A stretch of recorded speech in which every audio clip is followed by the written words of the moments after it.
You're listening to an Airwave Media podcast. We took it all. We brought them to our land. An endless night, ember hot and icy cold. The rage of the earth. We made this curse. Carved it in the blood on our backs. We did not see. We could not, but she did. And in the end... What will I become? Senua's Saga. Hellblade 2. Play it now with Game Pass. Say goodbye to your credit card rewards. Greedy corporate mega stores, led by Walmart and Target, are pushing for a law in Congress to take away your hard-earned cash back and travel points to line their pockets. The Durbin-Marshall credit card bill would enact harmful credit card routing mandates that would end credit card rewards as we know it. If you love your credit card rewards, tell your lawmakers, hands off my rewards. Tell them to oppose the Durbin-Marshall credit card bill. Recorded in Chicago, Illinois, with your hosts, Ken, Matt, Neal, and Jeff. This is Triviality.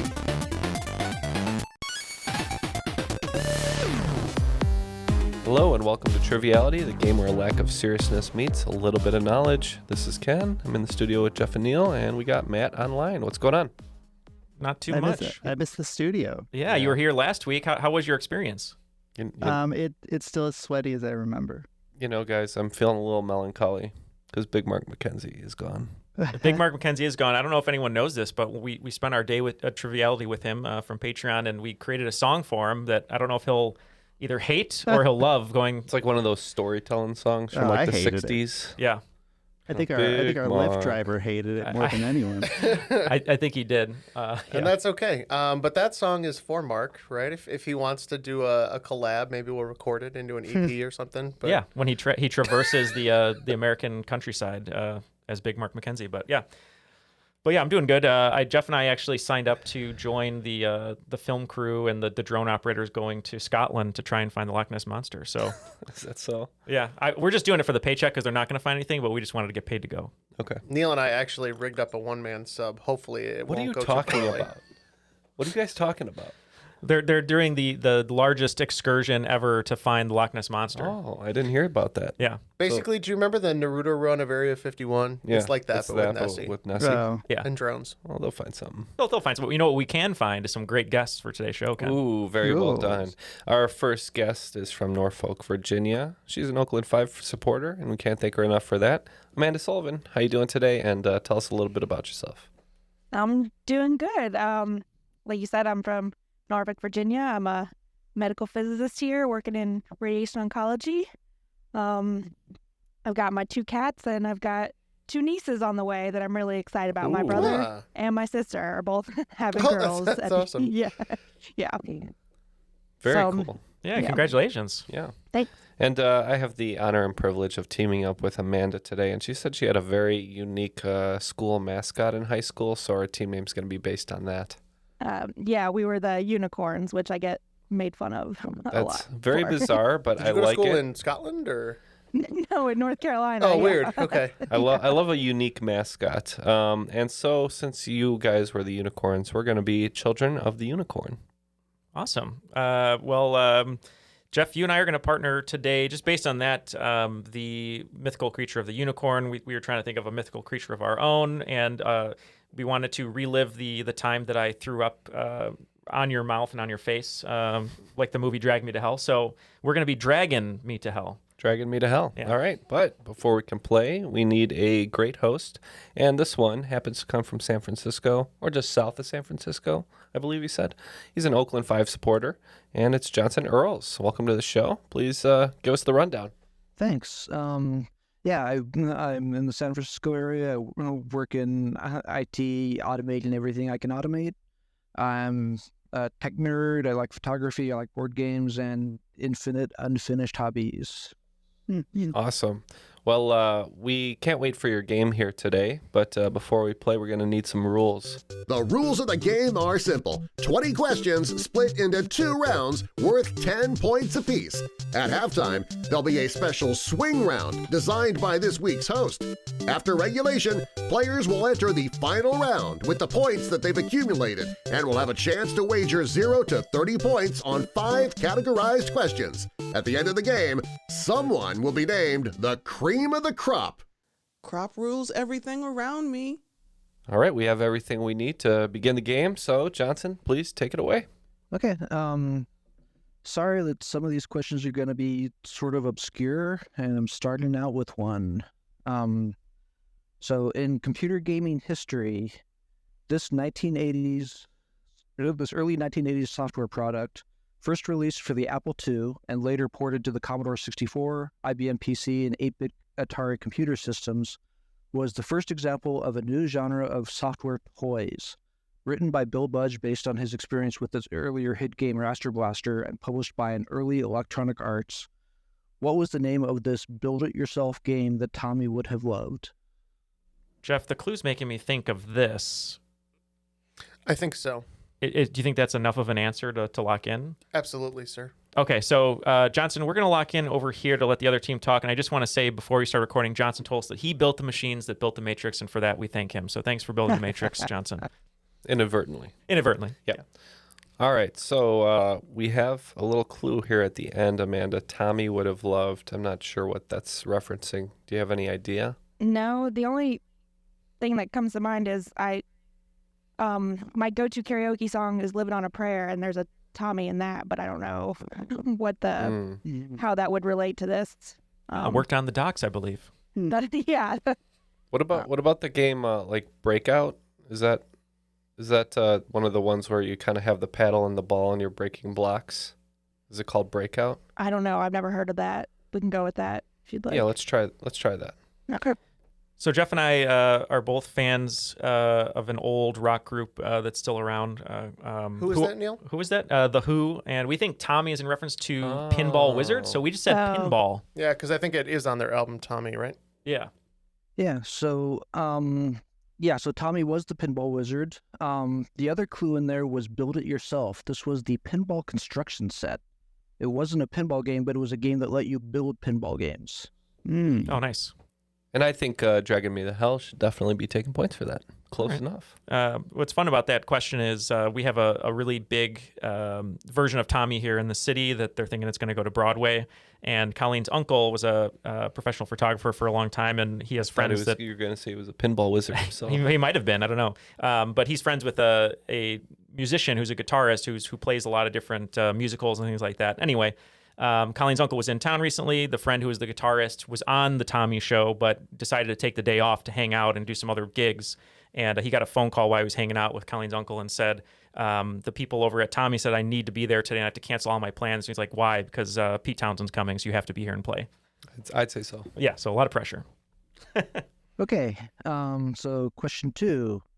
Speaking of construction, what do high school teams build while competing in the FIRST competitions? The acronym FIRST means for inspiration and recognition of science and technology, and hopes to transform how students think about STEM education. All right, Jeff and I talked, and we had a few ideas here. We didn't think it was going to be the overflowing volcano, some of our favorite projects we've done in school, but we have an answer, so we're going to lock in. Do you have any initial thoughts here, Amanda? My first thought was like, bridges. Aren't like balsa wood bridges a thing people build in high school? Yeah. Did you have any thoughts? Yeah, I like your answer, but my only thought was like maybe robots or like a Rube Goldberg machine. But I like bridges actually. Okay. Yeah, we can lock in with that. No, just bridges as an answer. Okay, just okay. Spanning water. Nash path to bridges. path. That's the one. I think Chadwick Boseman was really good with STEM because he built 21 bridges. I believe that was a film about it. 21 bridges, wow. But Jeff, we had a conversation. We were trying to talk about volcano as a joke, but what do you think it might be? Well, you wrote it down, Neil, and I think it's a good one. We're going to go robots. I hate it. I love that you hate it. Yeah, so the constructions that come out of these competitions probably won't transform, but they are robots. Oh, transform. That's good. Yeah, sorry, I may have made the clues a little bit too subtle. No, that's nice to now we know we really have to pay attention to all the details here, which is great. So it's good. Question 3. Speaking of robots, from which 1969 musical movie did Pixar's Wall-E learn that it only takes a moment to fall in love while holding hands at a meet and greet? We can lock in over here. I've only seen Wall-E once, and it was a long time ago, so I don't remember. I'm going to catch a lot of heat for this, but I'm not a big Pixar fan generally. Oh, I love Pixar, but I'm not a big Wall-E fan. I think you're not a fan of lamps, and since the mascot is a lamp. I just hate the lamp. It's weird. You and Brick Tamlin are the old complete opposite. and the old chess guy, you know. Oh yeah, just die already, chess man. Yeah, I understand. 1969. Could that be like West Side Story, maybe? Oh yeah, that would make sense. Yeah. Maybe there's like a little music cue in the Wall-E movie. Yeah. Remember, when you're jetting through space, you're a jet all the way. Yeah, right. All right, let's say... sounds good. Yeah. That sounds all right. West Side Story. All right, so West Side Story was 1961, but that was a really good guess. I'm just going to tell a Neal story here to answer this one because it is fitting. My senior year, we did a musical. I had knee surgery on Martin Luther King Day in 2003. I had to learn all the choreography on crutches for this show. And during the show at intermission, one of the actresses asked me to grab a curling iron, but someone left it plugged in, and I burnt all the skin off my right hand. So I had to sing this song in a lovey-dovey sort of way while my hand was burning to hell. While I was degloved, and my hand was oozing with neosporin. And the musical is Hello, Dolly, sung by Cornelius. Yep, Wall-E learned how to hold hands from the It Only Takes a Moment song in Hello, Dolly. Yeah, I mean, if you watch the movie a lot, you'll see that you have video footage of it and stuff. Yeah. And the guy who sang it in the original movie, Michael Crawford, would go on to be one of the most famous versions of Phantom of the Opera. And I think his version... Not Gerard Butler. And I actually think his version of this song in the original movie isn't very good, but he ended up being okay, I'm sure, with however many royalties he got from being the Phantom. So I'm sure he's doing fine. Yeah. Okay, question 4. Speaking of Dolly, Dolly was the first mammal cloned from an adult non-stem cell. It's been 27 years since she was born, but who's counting? All I want to know is, what type of animal was Dolly? Neal, we can lock in. Oh, great. I can remember seeing this on the cover of Time. That's your bathroom magazine. It's a nice Time magazine next to the toilet. Was Dolly the livestock of the year? No. It's funny you should say that. But no, I remember when this happened in 1996. I didn't understand it at the time, like I do now, but... You had the centerfold edition of this Time magazine? Amanda, do you have an idea? Yeah, I'm pretty sure it's a sheep. I remember when this happened too, yeah. Yep, I agree with you. Yeah, we also said Dolly the sheep. The often given advice is to try counting sheep, so Dolly was a sheep. Always the subject of rumors in Sheeple magazine too. That's right. They're just like us, those sheep. And Johnson, now we're getting onto your clues here. They're really good clues, so I'm glad you put those in there for us. Okay, question 5. Speaking of sheep, what is the name of the traditional Scottish hat consisting of a flat woolen bonnet stretched into its traditional circular shape, then felted and topped with a woolen ball? If U.S. Senator Duckworth were Scottish, she might wear one also. All right, these guys are locked in. You were nodding your head like you knew what it might be. What were you thinking, Amanda? I think I like to do crossword puzzles a lot, and this is an answer a lot of the times. TAM, T-A-M, and that also fits with Tammy Duckworth is the senator. All right. Yep. That's all I wanted to check with you. It sounds like you know what you're talking about, so let's go with it. I went way more complicated. I guessed it was a Tamerlane. I have no idea where I thought that was a thing, but... Tamerlane is close. It is a tam-o'-shanter, which is also known as a tam or a tammy. Tam-o'-shanter. That's right. I didn't know that was short for anything. That was the word I was looking for. Tam-o'-shanter, my favorite Irish vaudevillian. Are we giving them points or no? Hell no. No, it's okay. No points. We didn't earn it. Well, it's 4-2, so. Yes, you were a pronunciation, I suppose, away from a perfect start to the game. Jeff and Neal with 40 points so far. Ken and Amanda, Children of the Unicorn, getting the last two right, having 20 points as we head into the second half of this round. Question 6. This is a long question, so I apologize. Speaking of Tammys, this Tammy was a television evangelist who co-founded the PTL Club with her first husband, Jim, later disagreed with other televangelists over her advocacy for LGBT people, but was perhaps most famous for the amount of makeup she wore. In recent years, there have been 3 musicals about her life, including one which played off-Broadway, one produced in the West End, and a movie that came out in late 2021. Give me her full name, including her middle name, which was always part of her name when people referred to her. You can give her either her full birth name, her married name for either of her 2 marriages. 2 bonus points if you can give me 2 of the names, 5 bonus points for all 3. Neal and I can go ahead and lock in. Funny enough, I was reading an article about some of her fraud cases the other day. All right, so I did see the movie The Eyes of Tammy Faye. I really can't recall any of her last names, though. Me neither. I was going to say the same thing. I knew Tammy Faye as soon as he started talking, but I want to say one of her last names starts with a B, but I'm not going to get any more than that. All right, let's go with, since we have our own Lucky Johnson today giving us the questions. Let's go with Tammy Faye Johnson. So I think I know one of them, and I think, Neal, you know the other. I'm positive about Tammy Faye Baker, and I'm pretty sure it's Baker with 2 Ks, weirdly. I think you're right. And what was the other one you thought it was? So I think her other name, I'm not sure if it's her maiden name or not, is Messner, and I think Tammy is a nickname for Tamara, so I'm not sure what that does for the points, but that's what we locked in with. Okay, well, I actually hadn't heard about Tamara, so I've got the names as Tammy. So she was born Tammy Faye LaValle. She was Tammy Faye Baker when she was married to Jim Baker on the PTL Club, and from her second marriage on, she was Tammy Faye Messner. All right, so you guys get 12 points and none for us, unfortunately. Okay, question 7. Speaking of famous fays, it was a clash of the fae when the king and queen of the fairies fell into a disagreement in Shakespeare's summer play. What were the names of this king and queen? 5 points each. Johnson, were you at the high school that I performed these plays for? Because I was in this one too, so we're going to look in. These are like right in Neal's wheelhouse. in your wheelhouses. Yeah, I mean, I played the King of the Fairies, so this is just for me. And what was his name? Well played. All right. I think the queen is Mab, right? Queen Mab? That I don't know, but I have a feeling the king is Oberon. Okay. Maybe. Unless I'm thinking Game of Thrones. But we're going to go with Oberon and Mab. Yeah. Okay. Yep, just because I think I've told this before, but the actress playing the queen purposely ate White Castle with a ton of extra onions for our stage kiss to surprise me, and it definitely tasted that way. But I locked in with Oberon because I played Oberon and Jeff. King of the Fairies. King of the Fairies. Titania, right? Yeah. Mm-hmm. Yep. So, yeah, that argument that became a Clash of the Fae, not a Clash of the Titans, was between Titania and Oberon. Okay, question 8. Speaking of Titania and Oberon, which of the planets owes a sideways tip of the hat to Shakespeare for the names of many of its moons, including Titania and Oberon? Okay, Jeff is feverishly writing on the paper. I know nothing of moons except Warren, so we're going to lock in. Okay, so we know Saturn has Titan, at least, so I don't think it's Saturn. So I would say Neptune?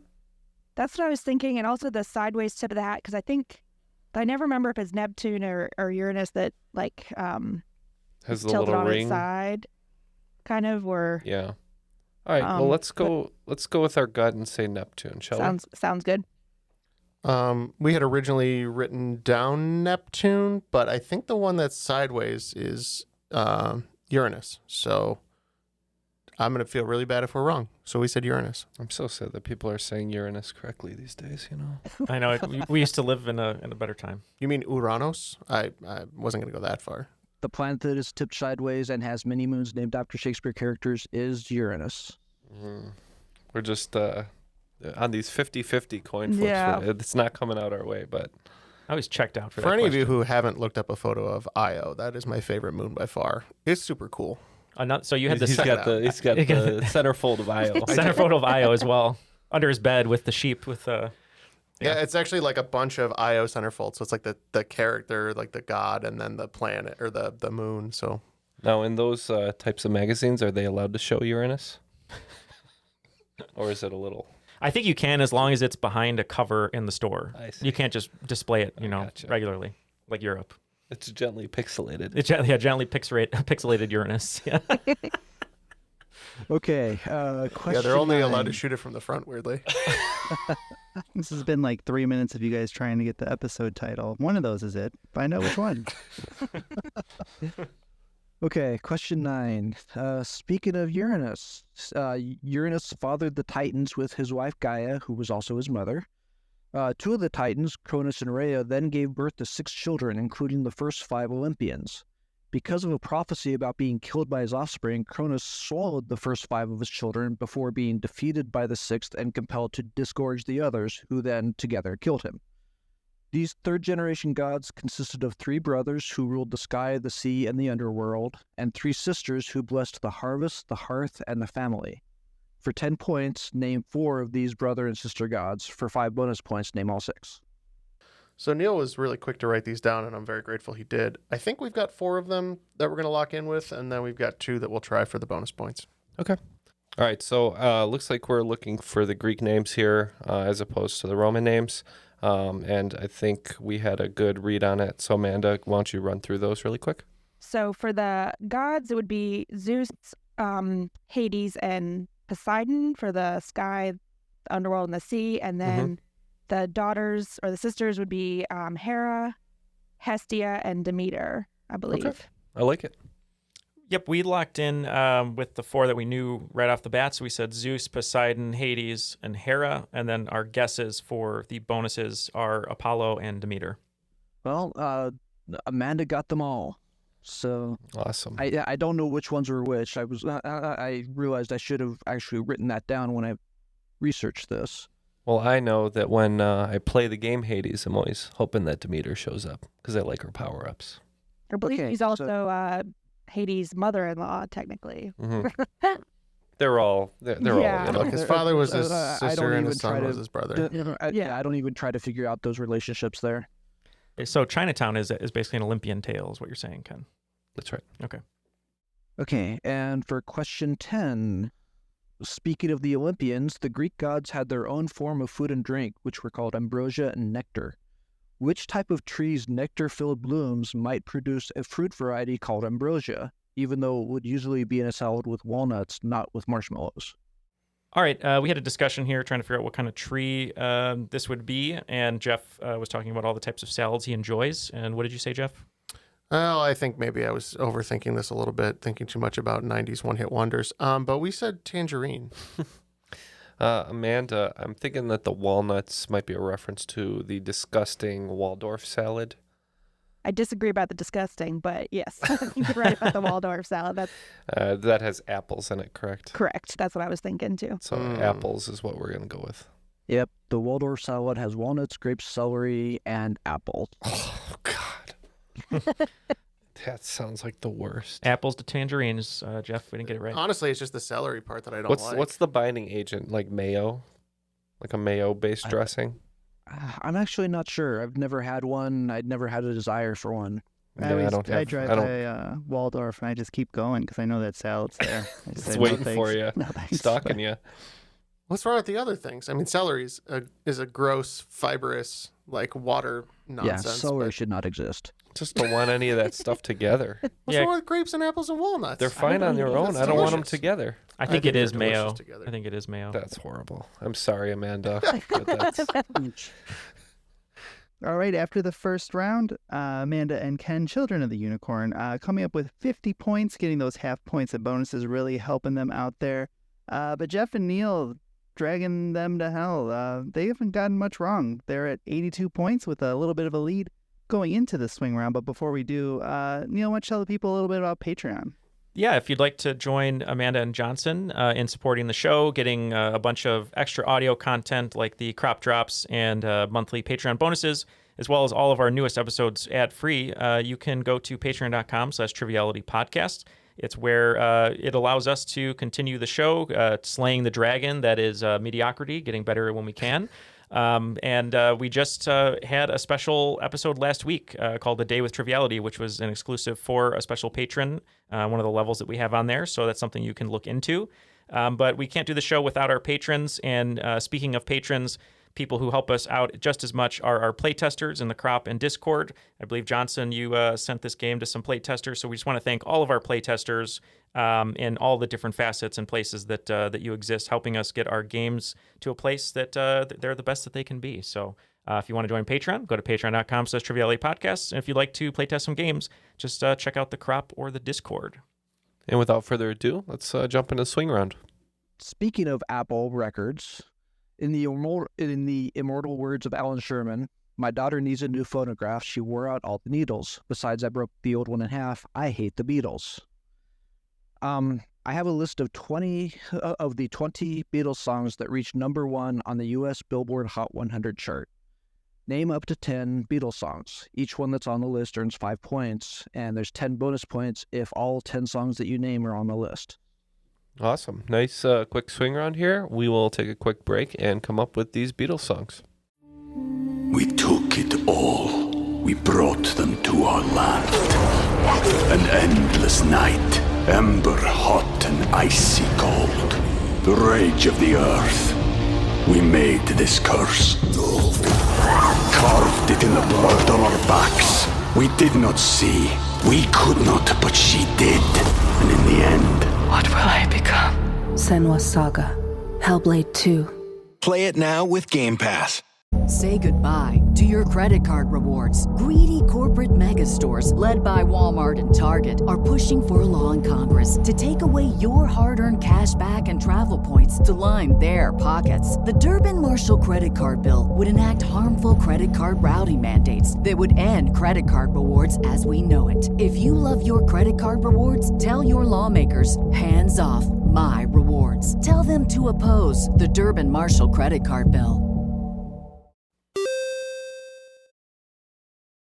And we are back with our answers. We have 10 Beatles songs at least, so let's get right into it. And before we go back to Johnson, Ken, would you say this is your favorite swing round of all time? It's my favorite swing round of all time. Just love the Beatles. So basically what we had to do was write 10 Beatles songs that made it to number 1 out of the 20 that did. And we're going to run down our lists, and then Johnson can tell us the correct 20 songs. So we started with I Want to Hold Your Hand. Help. Sure, Ken, sure. Help, Twist and Shout, Hey Jude, Love Me Do, Yesterday, Eleanor Rigby, Come Together, Lucy in the Sky with Diamonds, and Let It Be. Okay, so the first 5 we selected out of our list was Hold Your Hand, Can't Buy Me Love, She Loves You, Hey Jude, Penny Lane. And then for the other half, we selected Come Together, Hard Day's Night, Lady Madonna, Help, and 8 Days a Week. So, the 20 number 1 hits that the Beatles had were A Hard Day's Night, All You Need Is Love, Can't Buy Me Love, Come Together, 8 Days a Week, Get Back, Hello Goodbye, Help, Hey Jude, I Feel Fine, I Want to Hold Your Hand, Let It Be, Love Me Do, Paperback Writer, Penny Lane, She Loves You, The Long and Winding Road with a subtitle of For You Blue, Ticket to Ride, We Can Work It Out, and Yesterday. They had a couple songs, a couple good ones in there. All right, so we can tell that one of these teams had the Beatles' Ones album that was sold on TV repeatedly all throughout the 2000s. Neal and Jeff picking up 45 points there, bringing their total to a whopping 127, which is one of the highest Nice job, guys. first round swing round scores we've seen, I imagine. But Amanda and Ken picking up 35, bringing them to 85 points, and we know we have a whole second round, so it's anybody's game, as they say every week. Now, Ken, this is a bit of a personal dilemma for you here, what I'm going to bring up. So I saw on social media that apparently Drake, who you also love, has a tattoo on his arm. Of him passing the Beatles on Abbey Road, like giving the peace sign because he passed the number 20 number 1 hits. How do you feel about Drake dissing the Beatles? Would you be a Beatles fan knowing that Drake now is dissing the Beatles? I'd go with the Beatles over Drake, though. Well, I don't know. Abusers on both sides. It's true. Can't wait for 30 years when there's a trivia show that says, name the 20 Drake number 1 Yeah, right. Hopefully we'll be here in 20 years. We'll invite you back, Johnson. You're going to have to give us the top 20 Drake songs in 20 years. I want to be here in 20 years, but I don't know if I want to be here in 20 years. Right. So, question 1. Speaking of the Beatles, which Beatle is often a colorful and helpful visitor to gardens, preying on aphids and other plant-destroying bugs? Mrs. Johnson might have enjoyed seeing them among the rose garden. Okay, so they're locked in. Jeff, is a ladybug considered a beetle? I'm pretty sure they are. And the Mrs. Johnson I'm thinking of is probably Lady Bird Johnson. Seeing as how the Rose Garden is at the White House. And she was part bird? Yes, she was. She was basically the WNBA equivalent of Larry Legend. But yeah, I think the correct answer is Ladybug. Okay. So let's go with it. Would you agree with that assessment, Amanda? Yeah, that's what I was thinking too, because of I Ladybird. remember an old Eric Carle book where a ladybug was eating aphids and never forgot it. So we're going to say ladybug. Yep. President Johnson's wife might have enjoyed finding ladybird beetles among the White House rose garden. They're also called ladybugs, lady beetles, ladybirds, or coccinellidae for the sciencey types. Okay, question 2. Speaking of ladybugs and aphids, what liquid secreted by aphids and farmed by ants shares its name with a round, sweet-sounding melon? If you forget about this, your spouse will remind you. Neil, we can lock in. You do love the secretions of aphids. You do love them? Is that what you're saying? Yeah. Do you think it would be honeydew? That's what I was thinking, like a honeydew list. I can name approximately 3 or 4 melons. So I don't know how Johnson knew same. this, but Aphid Secretions was my grunge band name in high school. Yeah, so let's go with honeydew. Sounds good.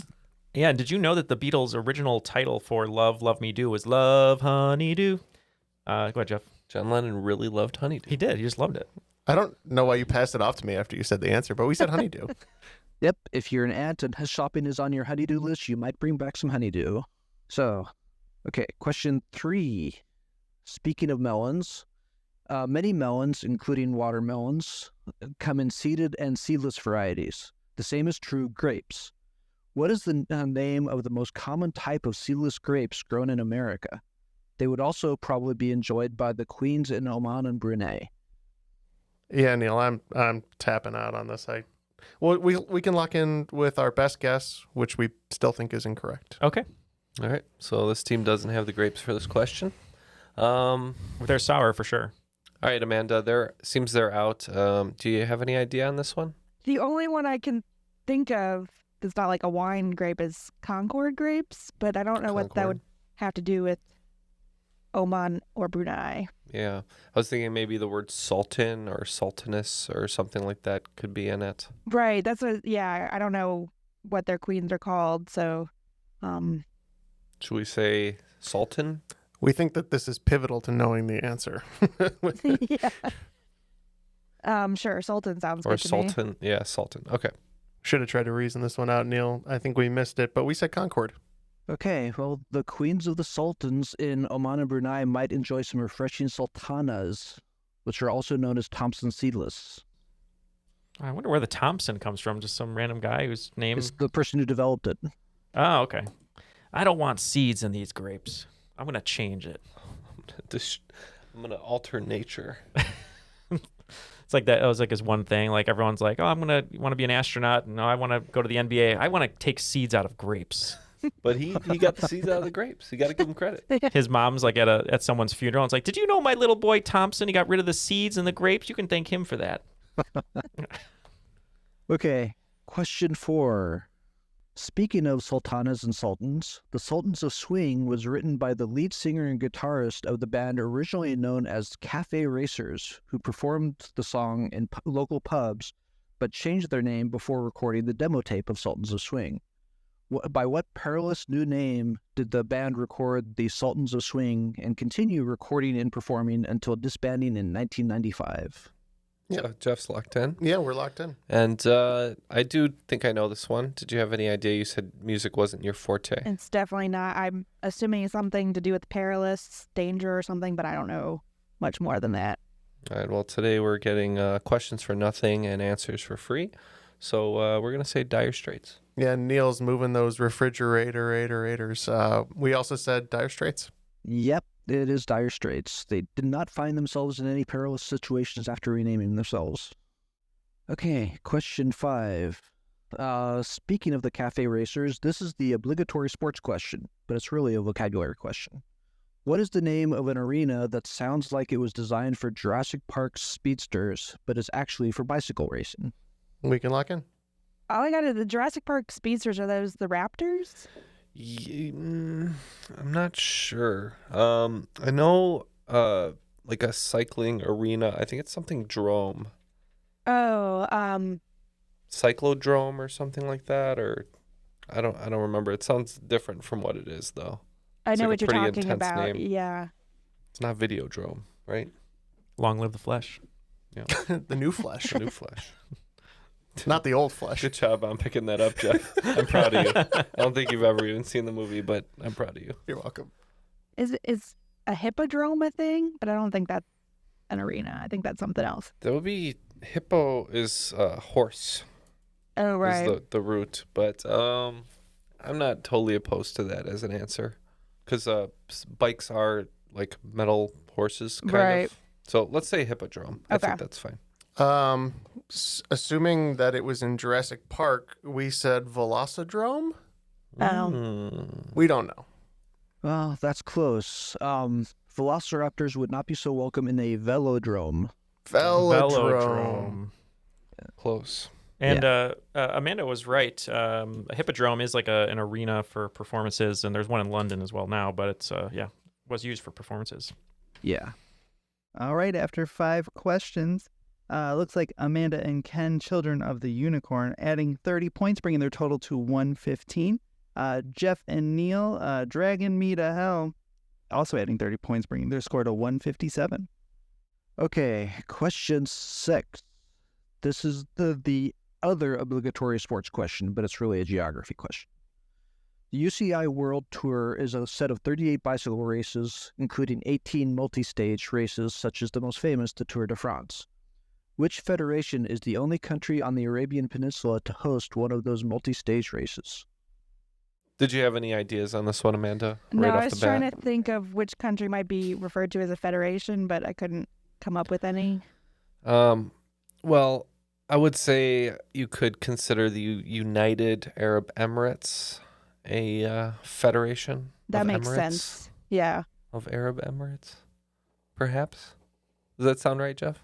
I don't know if you would have a federation of Emirates. Well, I don't know, but let's say that. That sounds good. I think Emirates are the federation part. So we said the UAE. So yes. And yes, the UAE is a federation of Emirates. The Emirates are the states. So, question 7.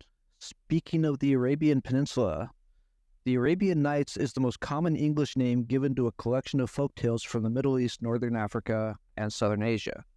Like the Canterbury Tales, the story of the Arabian Nights has a central device that allows the different tales to be told. In this case, a king who kills all of his wives, and the one wife who preserves her own life by telling the king a number of stories but not finishing them until he agrees to postpone her execution again and again.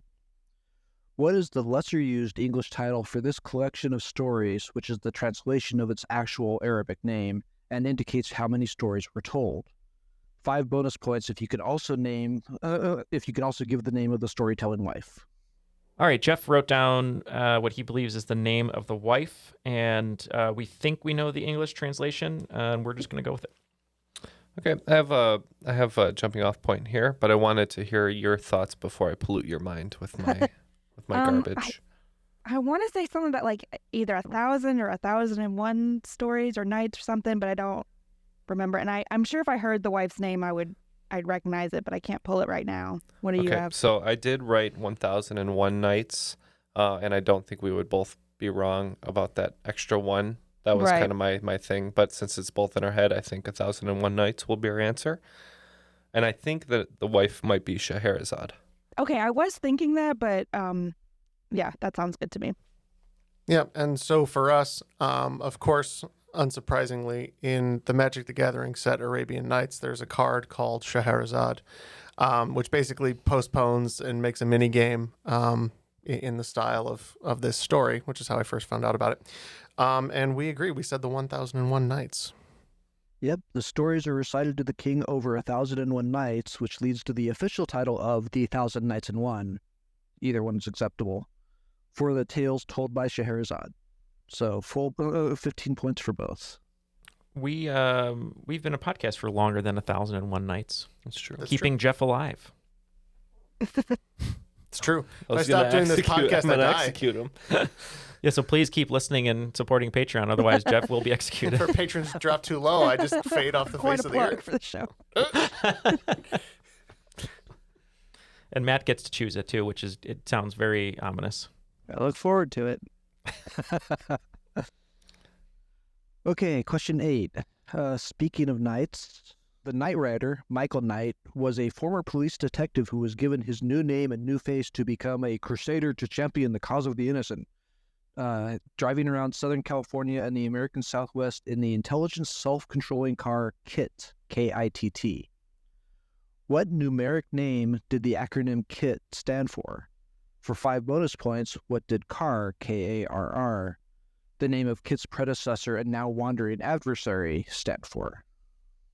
All right, we think we know the main question, the car that supported the buttocks of Hasselhoff. So we're going to lock in with that and take a guess on the bonus.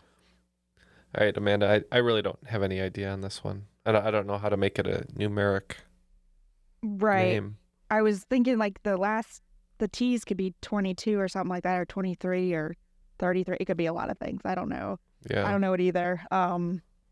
Killer Instinct 33. Michael Knight Sounds good, Rider. yeah. And I have no idea for car, K-A-R-R.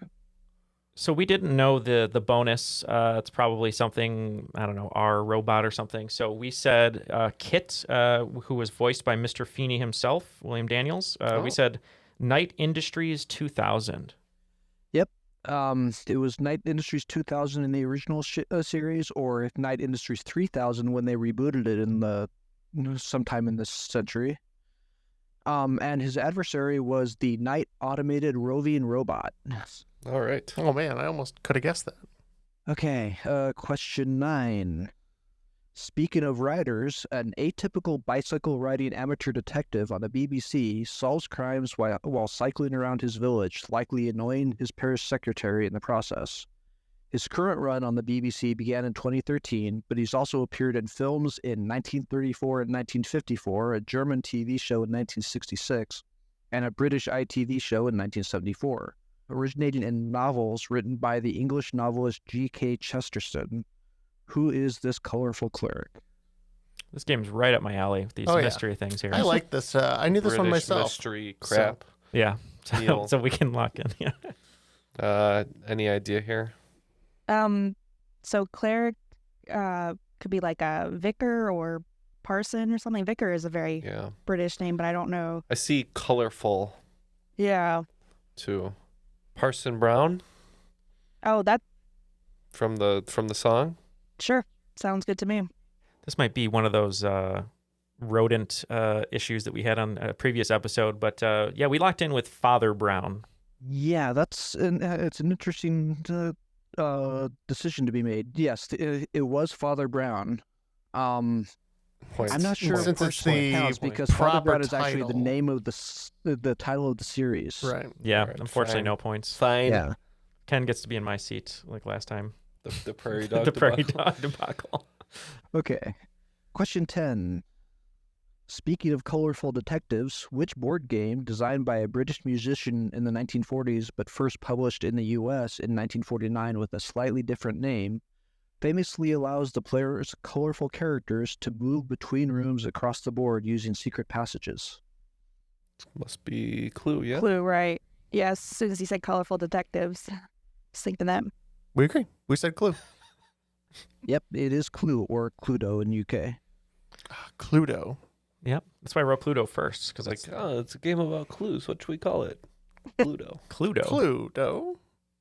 All right, after the second round, Amanda and Ken reaching that magical 150 number where they don't have to think about their wagers, and Jeff and Neal getting absolutely nothing wrong, it seems like, the entire game, and they're up to 212 points. Jeez. But we'll see if the final moves away from Neal's wheelhouse a little bit. So take it away, Johnson.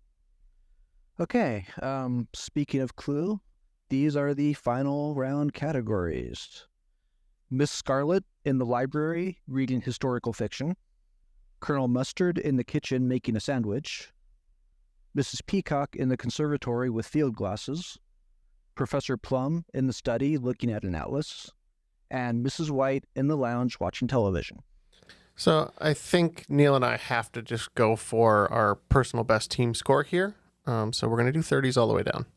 And I think we just have to try to win. And 30s acceptable? Sounds good. I'm glad we don't have to think about it because I wouldn't know which one of these I'd be good at based on the category titles. And you kind of don't until the questions come up usually. Correct. So all the wagers are in. Everybody's going for it. So we'll see how this game turns out when we hear the questions.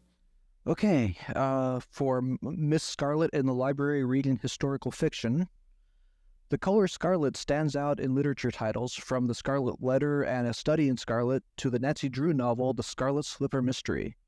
One such title, a historical fiction about an English aristocrat saving French aristocrats from the French Revolution, takes its name from a common flower across Europe, Western Asia, and North Africa. Written by the Baroness Orczy, which stage play and novel with Scarlet in the title later produced many TV and movie adaptations? Question 2. For Colonel Mustard in the kitchen making a sandwich, Dijon mustard, as it is known today, was first developed in 1752 by replacing vinegar in the usual mustard recipe of the day with verjuice, the juice of unripe grapes. Modern Dijon mustard is made using a mixture of white wine, vinegar, salt, and water designed to imitate the flavor of the original verjuice. However, the primary ingredient, ground brown mustard seeds, has never changed. Which country, once a European colony, grows 80% of the mustard seeds used in modern Dijon mustard production? Question 3.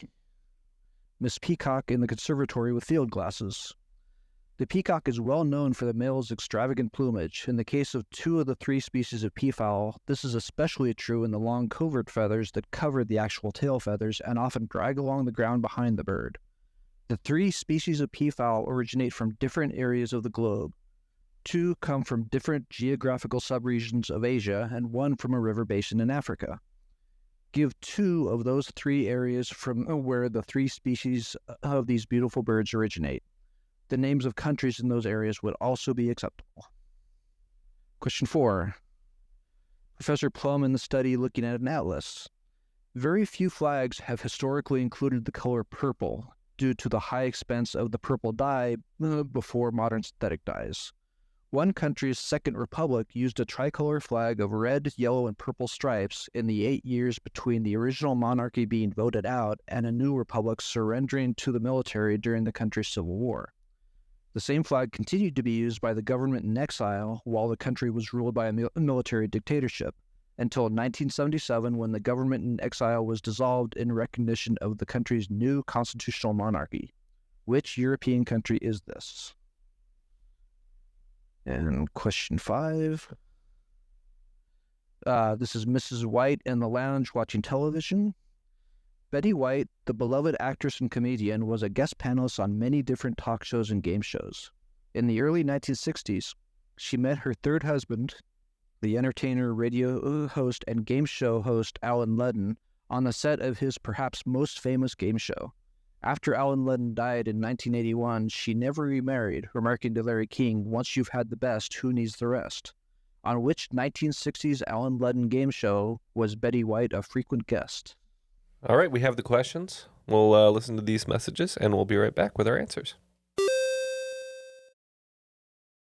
So we have our answers to the final round, and we have returned from break. Can't wait to hear those questions one more time and find out who won. But first, Neal's got to sell some stuff. Yeah, thank you, Ken. Just wanted to say one more time, last week was the release of my second book, Behind the Screens, Illustrated Floor Plans and Scenes from the Best TV Shows of All Time. Features great illustrations from an artist from Spain named Iñaki. And just want to let all of the Triviality listeners know, if you do end up getting the book, since I can't be everywhere all at once, everything everywhere all at once. You know what I'm saying, Ken? Anyway, since I can't be everywhere. Can't be Michelle Yeoh. I can't be Michelle Yeoh. Nobody can be. No, that's true. No one can. I have book plates, so I can personalize a little signing card that you can stick on the inside of your book. So if you'd like that after you buy the book, just email us at trivialitybooking@gmail.com. That's triviality, BOOKING @gmail.com. And I will mail you a personalized signed book plate for your book. So feel free to pick it up. Behind the Screens, on sale now. And let's go ahead and get those questions one more time, and we'll find out who will be today's cream of the crop. What were the Scarlet-named historical fiction stage play and novel written by the Baroness Orczy? So we'll start. This one was tough for us. We haven't heard this as a play or a novel per se, but I have heard the title Scarlet Begonias as a Grateful Dead song, so we just went with Scarlet Begonias. Yeah, we knew this one from the play angle. We're not sure if it's confirmed or not that it was a nickname for Harvey Keitel in the movie Taxi Driver, but we said the Scarlet Pimpernel. No. It was the Scarlet Pimpernel, who Stan Lee described as the first character who could be called a superhero. Okay, question 2. Which country grows 80% of the mustard seeds used to produce Dijon mustard? So our reasoning here, or I should say my reasoning on this, was I remember there's a passage in the Bible regarding mustard seeds, and so we were thinking probably Middle East, Northern Africa. So we stuck with the Northern Africa and said Morocco. Ken pulling out the Bible over here. Not literally. Not literally. This one, I'm pretty sure I'm right. I think I wrote a question about this a very long time ago, and I referenced our friend Stacy McPeak, who at the time lived in Saskatchewan. So we said Canada. And yes, the answer is Canada. What? It used Not. I would never would have guessed that.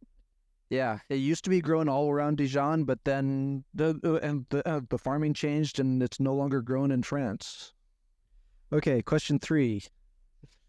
Give 2 of the 3 areas from where the peafowl species originate. All right, so I was pretty sure one of these was India, and we kind of took a wild guess on the second region. Do you want to give that, Amanda? Yes, we said China. We decided not to try to figure out the river basin in Africa. So India and China. No, I'm good. Yeah, we too said India, and then figuring about the same latitude, we thought maybe this was the Congo River Basin in Africa. So the 3 answers are Southern Asia or India, the Congo River Basin or the Democratic Republic of the Congo, and Southeast Asia or any of the countries there, which is Indonesia, Bangladesh, Myanmar, Thailand, Vietnam, Cambodia, Laos, or the southern part of China. Barely got it. Just got it. It's a lot of peacock. Okay, question 4. Which European country's Second Republic used a tricolor flag of red, yellow, and purple stripes? We both thought Spain pretty early on. I was thinking France at first because of the government in exile, but we realized that didn't have a military dictatorship until 1977, so we said Spain. Yep, if you listen to the recent game I wrote, I knew Franco had died in 1977, and we said Spain. Listen to the recent game Jeff wrote. I remember the answers, note by note. Yes, Spain. And the reason no one used purple dye was because it was produced by drying sea snails, and you needed thousands of snails to produce a little bit of purple dye. That's why it was traditionally associated with royalty. Doesn't stop Jeff. He's a big snailman. That's why his basement's just full of snail carcasses. Snailsman, if you will. Snailsman. Do you get him flown into Chicago, or do you get him?